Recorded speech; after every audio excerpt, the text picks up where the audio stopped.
Kes-kes rasuah berprofil tinggi ni memang selalu jadi tajuk utama berita kan? Tapi pernah tak kita terfikir, apa sebenarnya yang berlaku di sebalik tabir? Hari ni, jom kita bedah siasat macam mana Suruhanjaya Pencegahan Rasuah Malaysia atau SPRM kendalikan kes-kes yang paling panas ni.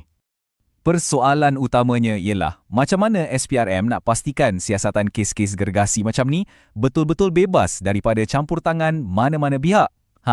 Jom kita selami prosesnya satu persatu. Baiklah, kita mulakan.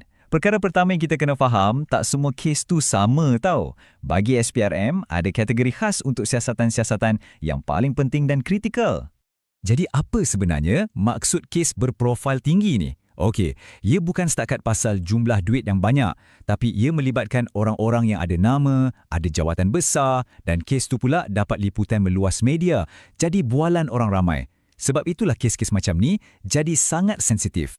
Jadi sebab kes ni penting dan sensitif, ia secara automatik jadi keutamaan SPRM.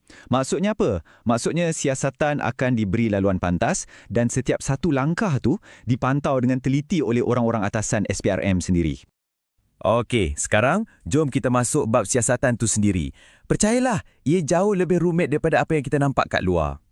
Kebanyakan orang mungkin bayangkan siasatan rasuah ni cuma macam ikut jejak duit dari satu akaun ke akaun lain. Senang kan?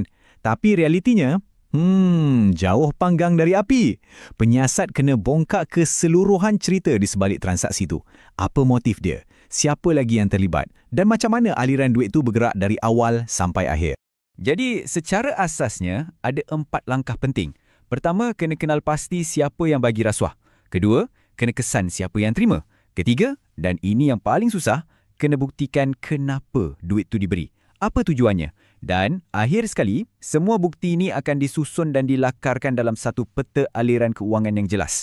Tujuannya, supaya kes yang dibentangkan nanti memang betul-betul solid dan susah nak disangkal.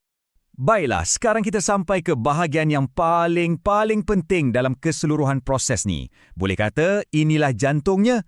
Tanpa benda ni, kepercayaan orang ramai akan hancur. Apa dia? Ia adalah jaminan integriti siasatan. Dan jaminan ni bukan main-main tau. Ketua Pesuruhjaya SPRM sendiri yang tegaskan, sepanjang siasatan tak ada arahan atau campur tangan dari mana-mana pihak luar. Maksudnya mudah, siasatan dibuat secara profesional, ikut fakta dan bukti semata-mata. Tak ada yang lain. Dan inilah prinsip utamanya, siasatan mesti bebas dan adil. Tak boleh ada tekanan politik, tak boleh ada orang berkepentingan yang cuba masuk campur.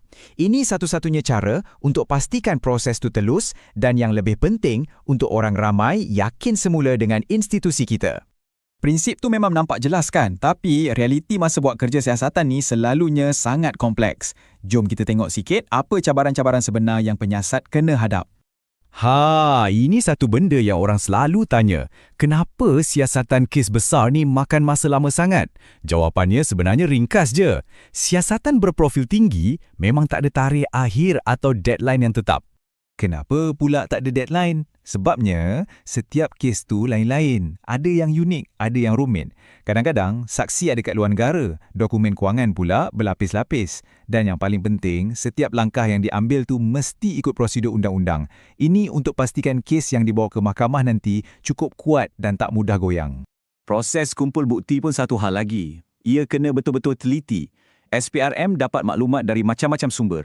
Ada dari pemberi maklumat, ada dari agensi lain, ada juga dari orang awam macam kita. Tapi setiap satu maklumat tu tak boleh terus pakai. Ia kena disahkan dulu, kena verify betul-betul. Ingat, dalam siasatan macam ni, kualiti bukti tu jauh lebih penting daripada kuantiti.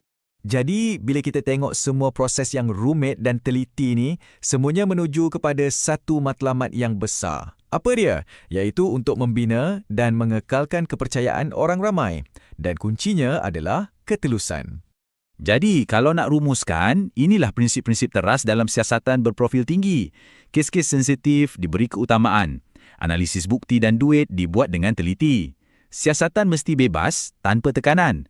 Tempoh siasatan pula fleksibel, ikut keperluan bukti. Dan akhir sekali, kerjasama dari semua pihak tu sangat penting. Inilah dia anatomi sebuah siasatan yang telus. Jadi, persoalan besar yang tinggal untuk kita fikirkan ialah, adakah dengan adanya proses yang telus macam ni, ia benar-benar mampu jadi kunci untuk membina semula kepercayaan kita semua dalam perang menentang rasuah? Satu soalan yang penting untuk kita renungkan bersama.